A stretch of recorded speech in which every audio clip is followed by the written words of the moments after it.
Meaning of deep blue. Deep blue. Deep blue. Deep blue. Deep blue.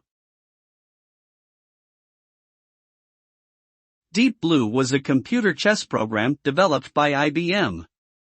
It gained international fame by winning a 6-game match against world chess champion Garry Kasparov in 1997. The victory marked the first time that a computer had defeated a reigning world champion in a classical, non-blitz format. Deep Blue's success was due to its advanced processing power, which enabled it to calculate and analyze moves far more quickly than a human player. The achievement was seen as a major milestone in the development of artificial intelligence and machine learning.